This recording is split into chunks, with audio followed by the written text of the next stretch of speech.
Samantala sa issue naman ng agawan ng teritoryo sa South China Sea kasama na sa direktiba ng National Security Council para sa mas madalas na maritime patrols ang Bajo de Masinloc bukod pa sa Ayungin Shoal at Kalayaan Group of Islands.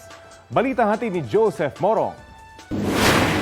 Araw-gabi tanaw ang mga umaaligid na barko ng milisya at Coast Guard ng China sa Pag-asa Island, isa sa siyam na lugar sa Kalayaan Island Group na okupado ng Pilipinas. Sa himpapawid, kita ang China Coast Guard vessels na nakaharang sa 3 case sa West Philippine Sea. Karaniwang pinangingisdaan niya ng mga Pilipino pero ngayon hirap ng marating. Dito sa bungad ng Pag-asa Island, hindi mo na kailangang magbangka para makita yung China Coast Guard may isa at yung katabi niya ng mga fishing vessels. Ang bilang natin dyan mga around 9 or 8 at yaan sila yung araw-araw na paalaala sa mga residente at mga sundalong nakadestino dito sa isla na kahit payak at simple ang kanilang pamumuhay ay may tensyon sa kanilang paligid lamang. This is West Philippine Sea. I can say that this is a sensitive post. Kasama sa Kalayaan Islands ng Ayungin Shoal kung saan nakabantay ang mga tropa natin sa nakasadsad na BRP Sierra Madre.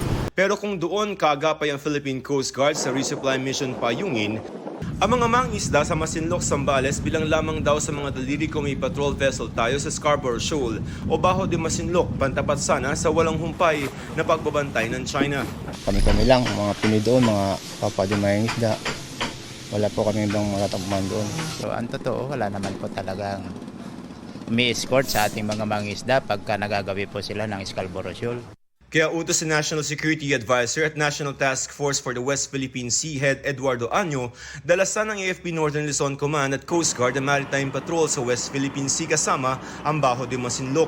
Kabilang daw sa prioridad ng Maritime Patrols ang Scarborough Shoal o Bajo de Masinloc at ang Philippine Rice na nasa hilagang silangan ng Luzon.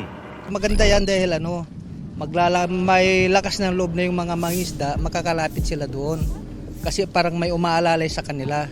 Bago naman ang meeting ng Mutual Defensive Board Security Engagement Board ngayong Huwebes sa Camp Aguinaldo, nag-inspeksyon si AFP Chief of Staff General Romeo Browner Jr., U.S. Ambassador Mary Kay Carlson at Admiral John Aquilino ng U.S. Indo-Pacific Command sa Lalo Airport at Naval Base Camilo Ocias sa Cagayan at Basa Air Base sa Pampanga, na pawang mga site ng EDCA o Enhanced Defense Cooperation Agreement.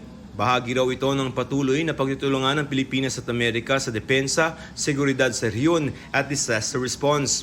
Ika nga ni Defense Secretary Gibo Teodoro sa pagdinig ng Commission on Appointments na nag-aproba sa kanyang pagtatalaga, kailangan talagang gamitan ng politika at diplomasya ang gusto sa West Philippine Sea. Pero anya, dehado tayo kung wala raw strong spinal cord o gulugod ang diplomasya. Ramdam daw ng mga nakadestinong sundalo ang bigat ng responsibilidad ng pagtatanggol ng soberanya ng bansa. We are providing security for national sovereignty hindi lang dito sa Pag-asa but to the other Philippine-held features. Sa Pag-asa, ang mga sundalo nagsusumikap daw mamuhay ng normal. Sa iba't ibang lugar sa isla, nagkalat ang mga bakas ng kanilang paglilingkod.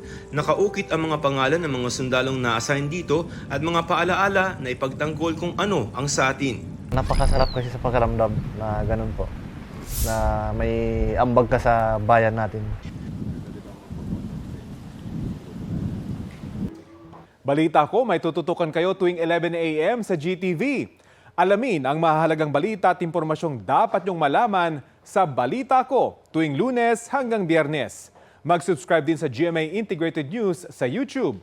Sa mga kapuso abroad, maaari po kaming masubaybayan sa GMA Pinoy TV at www.gmanews.tv.